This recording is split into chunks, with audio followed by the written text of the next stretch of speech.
All right, first and foremost, I give all praise, honor, glory to Yahweh, Ba'ashem, Yahushua, Ba'ashem, Kakodash, double honors to the elders and apostles of the great millstone who rule well and who was worthy to be counted for double honors, and peace and salutation to you brothers out there pushing the truth wholeheartedly and sincerely and for love of the gospel. All right, it's the brother Gabar from the Indiana camp coming to you one other sit down, and this is just basically lying back off the Elder Ayash video that he did, which is I think it's titled "A Token of Her Virginity."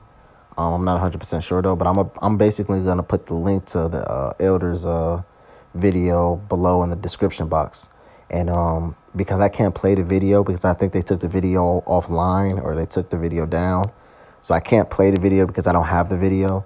And if you want to see the video that I'm talking about, you can go to the elders video and watch it on his video because he has the video playing on the lesson that he did about it.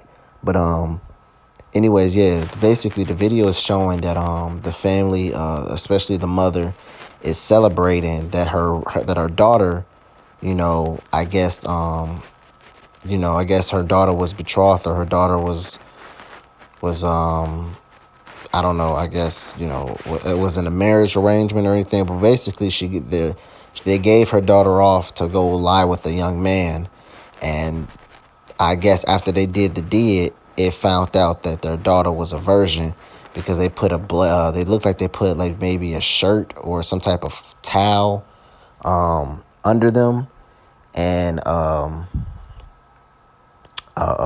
had a blood stain on it, so that means she was a virgin when she, when he broke her Heimlich, which an issue of blood came out, and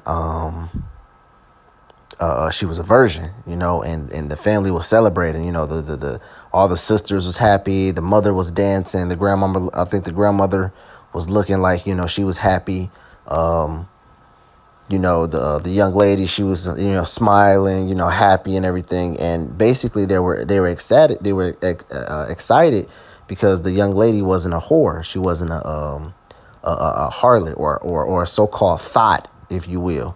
She actually kept her virginity, which nowadays is extremely hard, especially here in the States, for a woman to go 14, 15, 16 to keep their virginity. It's hard, like me myself personally, I lost my virginity when I was 14, so and then from 15 to 16 to 17 all the way up until I became an adult, it was just constantly, with different other, women, different other females who've been lost their virginity. Every female that I had, I was like, oh, did you lose your virginity? And I'm a teenager, and it's, oh yeah, I lost it 2 guys ago or 3 guys ago sometimes, or sometimes I'll be the third person, so two guys ago she lost her virginity, or sometimes 4 or 5 guys ago that she lost her virginity, and they're only 14, 15, sometimes 13, so here you are, your virginity is supposed to be given to the man that you're supposed to be with for the rest of your life, and before you even hit a so-called adulthood in Esau's kingdom, 18, you already been laying down with 4 to 5 guys already, So yeah, you would be considered a harlot or a whore, because your husband is not getting a pure, untouched woman. All right, he's getting something that other men skeeted off into and basically banged off him, man. All right, he's not getting a pure how can I say he's not getting a pure woman, He's getting basically leftovers, all right? And no one likes leftovers, So I'm going to go ahead and get that in the law. This is Deuteronomy chapter 22 and verse 13. It says, and if a man take a wife and go unto her and hate her, it says, and give occasion of speech against her and bring up an evil name upon her, and say, I took this woman, and when I came unto her, I found her not a maid, and basically I didn't find her a virgin. All right, so the man, he's mad because really he's mad because he doesn't want to be the woman no more, and he said, hey, listen, she wasn't a virgin when I first got her. So it says, then shall the father of the damsel bring and the mother take and bring forth the token of the damsel's virginity unto the elders of the city and the gates. And that token is what? That issue of blood that came out when they first consummated the marriage. All right. When he first took her into the bedchambers and laid with her, and she was a virgin, guess what? There was going to be an issue of blood coming out, and it was going to be on that towel, sheets, whatever you want to call it. It's going to be an issue of blood on there, and then they fold it up, and then that's her token of virginity. All right, that the father keeps just in case what this man is saying. Hey, you didn't give me a virgin. Yes, I did, because here it is right here. It says, and the damsel's father shall say unto the elders, I gave my daughter unto this man to wife, and he hateth her. And lo, he have given occasions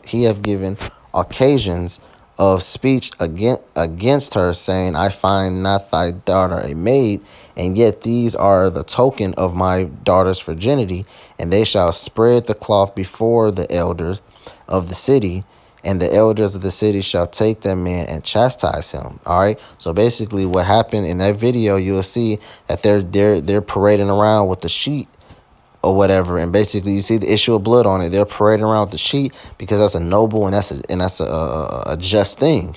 All right, not parading around with the sheet, but that's a noble and just thing in the sight of a woman is what? To give her virginity unto a man that she's going to be with for the rest of her life. All right, whether that man wants to or not, because in this scenario, what the man is trying to get rid of the woman, saying, "No, this you didn't give me a virgin. I want to get rid of her. And then what?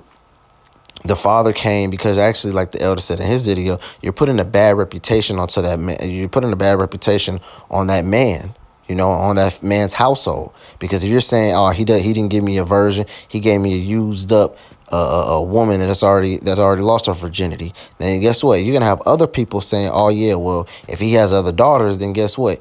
He doesn't know how to run his household. He let his daughters do whatever, His daughter's out there just willy-nilly, He's not going to give you a clean virgin daughter, And then also you're messing with his money, because the scriptures say a man with many daughters is a very rich man, all right? Because when you give your when you give your daughter away to a man, that man is supposed to give you back, I believe it's 5 shekels of gold or silver. He basically supposed to pay you. All right, you get basically money to give your daughter unto him. All right, so if a man has many daughters, if you have 8, 9, 10 daughters, by the time they're getting their age, you're gonna get some return profit. You're gonna get something in return for that. All right. So but if you're tarnishing that man's name, saying, oh yeah, he doesn't give away virgin daughters, that's gonna put a bad reputation on him. You're messing with him in his household, man. All right. And that's why you should get chastised for stuff like that. All right. So that custom that you see in that video, that's one of our customs. That's actually in the law that we're supposed to do. All right. Now, let me get this scripture right here.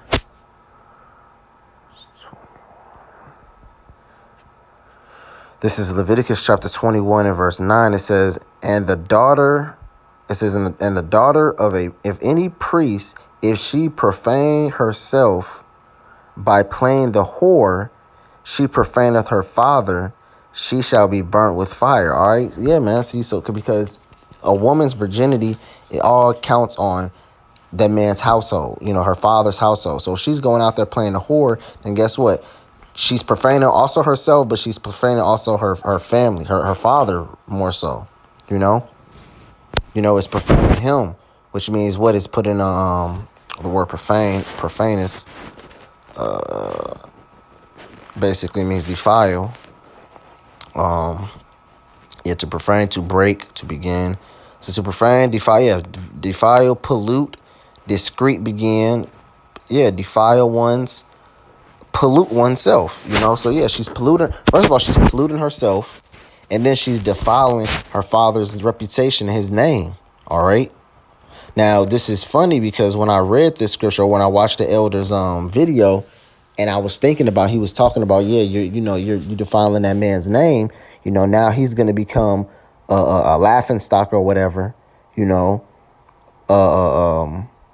It made me think about the church girls. Now it's actually a known stereotypical It's actually a known stereotypic thing that the pastor's daughters are gonna grow up to be the biggest hoes. Like they grow up and become one if not one of the biggest hoes in the church, and they're the pastor's daughters. They grow up pregnant real early. They grow up sneaking out the house. They grow up what is it? They grow up completely unruly. Where it's actually a saying. It's actually a stereotypic thing where if the girl of a pastor is or she's one of them, she's the pastor's daughter. The pastor's daughters are basically the hoes. They are representation of the hoes. All right. So it's funny how the Lord had it where on this side you have these so-called pastors that's not really pastors because they're not feeding the people with actually a good. They're not feeding the people with a good pasture, because that's what the word pasture comes from. It comes with the word pasture, which that's what the sheep eats off of, is basically grass. But you have these so-called pastors in this lifetime, in this on this side, where they're actually being defiled, because their daughters are out there being hoes, So that's the Lord showing you how defiled these men are, man. All right, these pastors of these churches, how defiled and how wicked they are, man. Because one, look at how their daughters act, and two, they're not feeding the people with the right type of wisdom, knowledge, and understanding, man. Because if they was, they would be having their daughters in check and in line. All right. So it shows you how defiled and wicked them men are, man. Because they're not doing their job, man. They're supposed to be feeding the people with wisdom, knowledge, and understanding, man, like the scriptures say, man. But they're not doing it. All they care about is what? Passing that collection plate and getting tax write-offs, man. That's all they care about, man. It's all about the money, the money, the money, the money, the money. That's why that collection plate goes around so many amount of times, man. And they get tax write-off on every little thing that's in that building, man. All right? And plus they up under the gag order, So they can't even talk about certain things no more. All right? So I just find that funny now because we're talking about I ain't gonna say I find this funny. It's the spirit that I'm talking about. How precious is it a woman to keep her virginity, not only for her sake, but to keep a good name on her father. And then around now, it's a known saying as about the pastor's daughter being one of the biggest hoes, man. Matter of fact, the so-called church I went to when I was little, the pastor had twins. The pastor, he had two twin daughters, man. By the time I got 14, 15, they were complete hoes. I think one of them, they both got caught with dudes in the house, with men, with other teenage boys in their rooms, and one of them ended up getting pregnant early, So it's a known thing about pastors' daughters being the biggest hoes, man, and that just shows you how wicked and defiled these pastors are, man. All right. So, I'm going to put the video down in the description box, in the description box, so you can go and click on and watch the elders video. I got one more, verse. I got one more scripture I'm going to pull.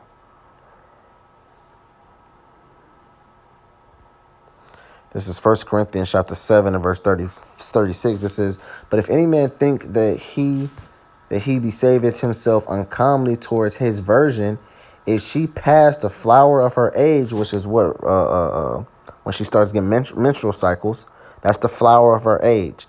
It says, "He needs so required. Let him do what he will. He sinneth not, let them marry." All right. So if she's past the flower of his age, then guess what? He's okay to have sex with that woman, man. All right, because that's exactly what she is. When she passed the flower of her age is what it's talking about when she gets on that menstrual cycle. Just like I told the brother at a Bible study later on today, I was like, bro, what is a menstrual cycle? What does a menstrual cycle signify when a woman starts it? He said that they can have babies. I was like, exactly. See, so that menstrual cycle, when it starts, that means what? They are ready to produce children. That doesn't mean that they need to sit for another couple years before they can produce children. No.